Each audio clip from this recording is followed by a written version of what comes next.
नमस्कार, मैं पूनम शर्मा। आज पाठ्यक्रम में समाहित समाज अध्ययन के शिक्षण के विभिन्न विधियों में से एक विधि अभिनय विधि की चर्चा करने जा रहे हैं। सबसे पहले तो हमें शिक्षण विधियों को समझना होगा, यह क्या है और क्यों आवश्यक है। शिक्षण विधि का तात्पर्य यह है, या यूं कहें, शिक्षण विधि शिक्षक द्वारा अपनाई गई वह प्रक्रिया है जिनके सहारे छात्रों तक ज्ञान की उपलब्धि होती है। किसी भी कार्य को करने की एक निश्चित प्रक्रिया होती है। ठीक उसी प्रकार समाज अध्ययन के शिक्षण के लिए जो विधियां अपनाई गई है उनके कई चरण होते हैं जो एक दूसरे से व्यवस्थित, क्रमबद्ध तथा युक्ति संगत ढंग से संगठित रहते हैं। इस तरह शिक्षा शास्त्र में विधि कई प्रक्रियाओं की एक श्रृंखला है जिसकी परिणति छात्रों के ज्ञानार्जन में होती है। हम यह भी कह सकते हैं कि विधि एक साधन है जो शिक्षण को प्रभावोत्पादक बनाता है। विधि में 3 तत्व निहित होते हैं। पहला शिक्षक, दूसरा शिक्षा क्रम तथा छात्र। इन तीनों तत्वों में शिक्षक तत्व प्रधान तत्व होते हैं। वही आयोजक तथा संचालक है। उनके ही निर्देश से ये तीनों तत्वों में समन्वय होता है और शिक्षा के निर्दिष्ट उद्देश्यों की पूर्ति होती है। शिक्षकों का मुख्य कार्य छात्रों को सीखने की प्रेरणा देना अथवा सीखने में लगाना है। इस उद्देश्य से वह शिक्षा क्रम की सामग्रियों को छात्रों के सम्मुख विभिन्न शैलियों में सजाता है तथा छात्रों को ज्ञानार्जन के पथ पर अग्रसर करता है। कुशल शिक्षक सभी छात्रों को स्वयं अनुभव करने की ओर प्रवृत्त करता है, कभी पढ़ने की ओर, कभी सुनने की ओर, कभी प्रयोग करने की ओर। इन सारी चेष्टाओं का उद्देश्य एक होता है, छात्र के द्वारा ज्ञान की उपलब्धि। विधि में शिक्षक की प्रधानता का तात्पर्य यह नहीं कि वह कार्यपालक, प्रवक्ता अथवा निरीक्षक है तथा उसके छात्र को यह रूप अतीत की वस्तु हो गया है, किंतु ज्ञानार्जन की नई पद्धति में शिक्षक का महत्व कम नहीं हुआ है, न यह हो सकता है। शिक्षक का महत्व आज भी पूर्णतः प्रतिष्ठित है। अंतर केवल इसके कार्यों के स्वरूप तथा कार्य करने के ढंग में हुआ है। विधि की गतिशीलता किसी भी कार्य की विधि एक सी नहीं रहती है। कार्य के बदले हुए रूप तथा बदलते उद्देश्य के अनुसार उस कार्य के करने की विधि में भी परिवर्तन होते रहते हैं। हमारे भोजन बनाने, मकान बनाने, कपड़े बनाने आदि की विधियों में अनेक परिवर्तन हुए हैं। शिक्षण विधि भी गतिशील है। शिक्षा के उद्देश्य, शिक्षा क्रम की सामग्रियों के स्वरूप, छात्रों की क्षमताएं, शिक्षक की योग्यताएं आदि में परिवर्तन के साथ साथ शिक्षण विधि में भी परिवर्तन अवश्यंभावी है। इनके अतिरिक्त बाल एवं किशोर मनोविज्ञान तथा सीखने की मानसिक प्रक्रियाओं के संबंध में नई नई बातों की जानकारी रोज ही होती रहती है। शिक्षण विधि को इन नई जानकारियों के अनुसार अपने को मोड़ना तथा बदलना होता है। इस तरह विधि शिक्षण प्रक्रिया का एक रूढ़ पहलू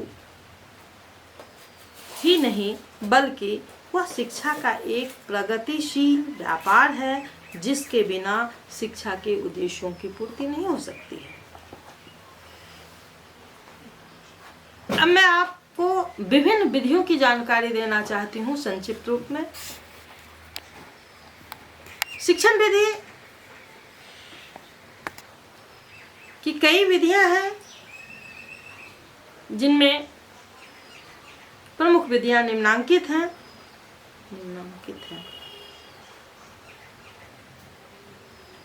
व्याख्यान विधि, जीवन गाथा विधि, खेल विधि, कथात्मक या कहानी विधि, अभिनय नाट्य विधि, प्रोजेक्ट विधि, इकाई विधि, समस्या विधि, समवाय विधि, पर्यवेक्षण विधि। हम शिक्षकों को यह भी जानना होगा कि किस उम्र के बच्चों को किस विधि से शिक्षा दी जाए जो सुग्राह्य हो उनके लिए। आज हम सबसे पहले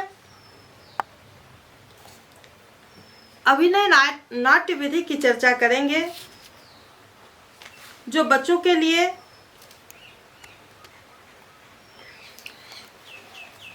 अधिक सुग्राह्य है।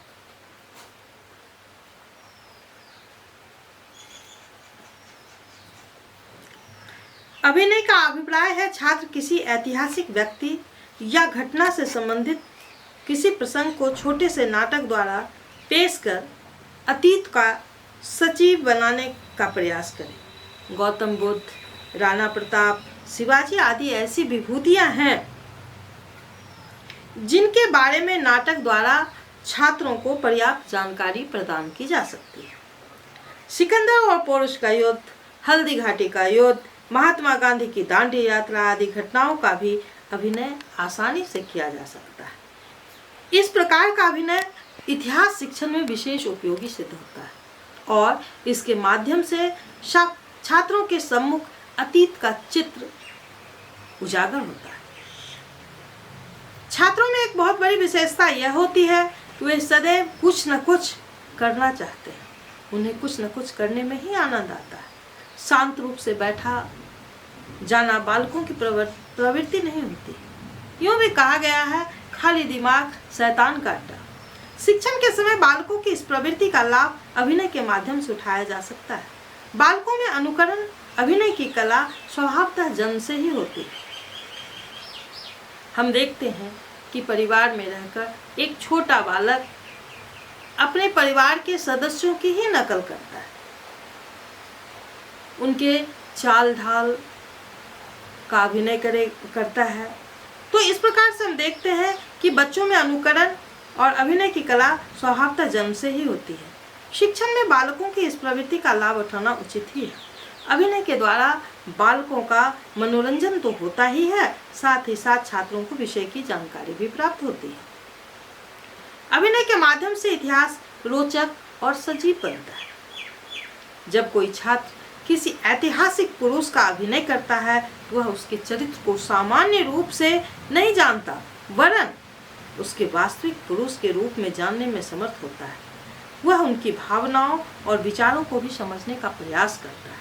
अभिनय के माध्यम से भी जो जानकारी छात्र प्राप्त करते हैं वह सजीव और अस्थायी हो जाता है और बालक जीवन पर्यंत उसे नहीं भूलता। इतिहास एक ऐसा विषय है जिसे यदि केवल रटा दिया जाए तो वह आसानी से समझ में आने वाले नहीं है। अभिनय के द्वारा जब छात्र स्वक्रिया के द्वारा इतिहास का ज्ञान प्राप्त करते हैं तो वे अवश्य ही उक्त विषय को आसानी से समझने में समर्थ होते हैं। संक्षेप में हम कह सकते हैं, शिक्षण में अभिनय का महत्व ऐतिहासिक रुचि उत्पन्न करने में सहायक होता है, स्मरण शक्ति का विकास करने में सहायक होता है, क्रिया द्वारा सीखने की प्रवृत्ति का विकास होता है, कल्पना शक्ति एवं सामूहिक सहानुभूति का विकास होता है, दृश्यात्मक निरीक्षण शक्ति का विकास होता है। इंद्रियों का प्रशिक्षण, मनोरंजन द्वारा ज्ञान की प्राप्ति, व्यक्तिगत एवं नागरिक गुणों का विकास, कलात्मक रुचि का विकास, नैतिक प्रशिक्षण निम्न कक्षाओं में सामाजिक शिक्षा शिक्षण के लिए विशेष रूप से उपयुक्त होते हैं। इस प्रकार आज सिर्फ इतना ही। अगले दिन मैं अगली विधि का वर्णन करूंगी। धन्यवाद।